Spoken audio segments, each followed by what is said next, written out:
ठाकुर निवास की रसोई में शाम की चाय खोल रही थी। बड़ी बहू सीमा बर्तन सहेज रही थी। तभी सास सावित्री जी दबे पांव अंदर आई।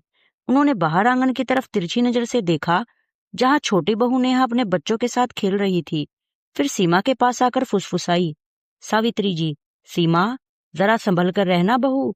अभी बाहर नेहा अपने पति से कह रही थी कि दीदी तो बस बच्चों का बहाना बनाकर सारा काम मुझ पर छोड़ देती है, सारा बोझ मेरे ही सिर है।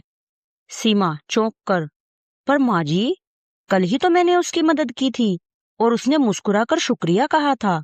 सावित्री जी कुटिल मुस्कान के साथ, अरे भोली बहू, यही तो नई पीढ़ी की चालाकी है। सामने शहद और पीछे जहर। तू अपनी दुनिया में मस्त रह, उससे ज्यादा मुंह लगने की जरूरत नहीं। सावित्री जी रसोई से निकली और सीधे बरामदे में नेहा के पास जाकर बैठ गई। सावित्री जी, नेहा बेटा, मेरा तो कलेजा मुंह को आ गया।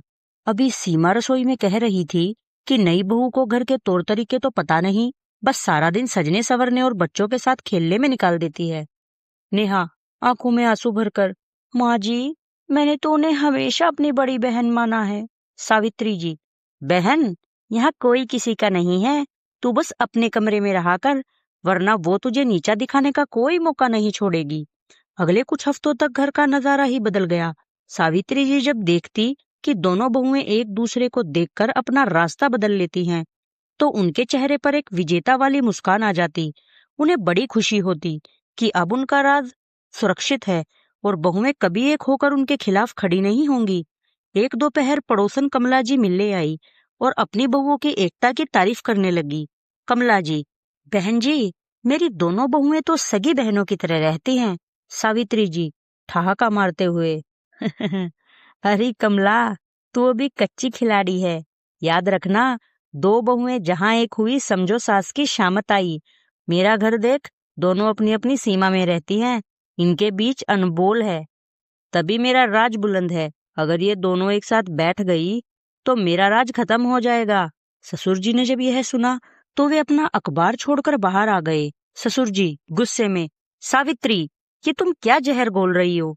तुम अपनी खुशी के लिए इस घर की रूह मार रही हो। कल को जब हम नहीं होंगे तो ये एक दूसरे का मुंह भी नहीं देखेंगी। सावित्री जी ससुर जी को डांटते हुए, आप चुप रहिए।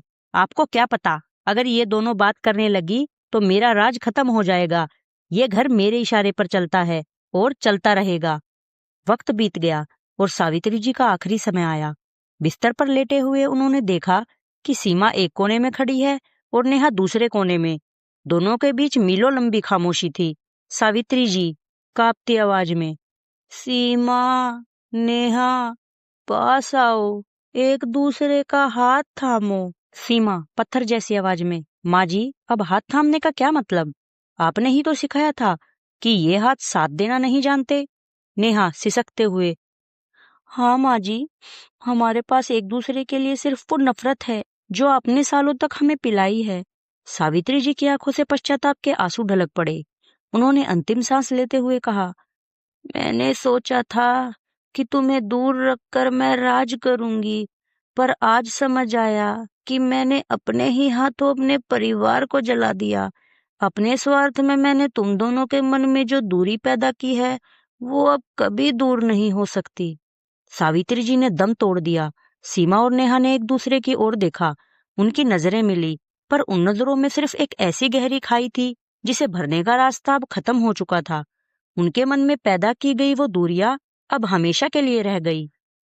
आज की सीख, स्वार्थ से पाया गया सम्मान कभी सुकून नहीं देता और अपनों के बीच बोई गई नफरत अंत में बोने वाले का ही दम घोट देती है। दोस्तों, अगर ये कहानी आपके दिल तक पहुंची है तो इसे लाइक और शेयर जरूर करें।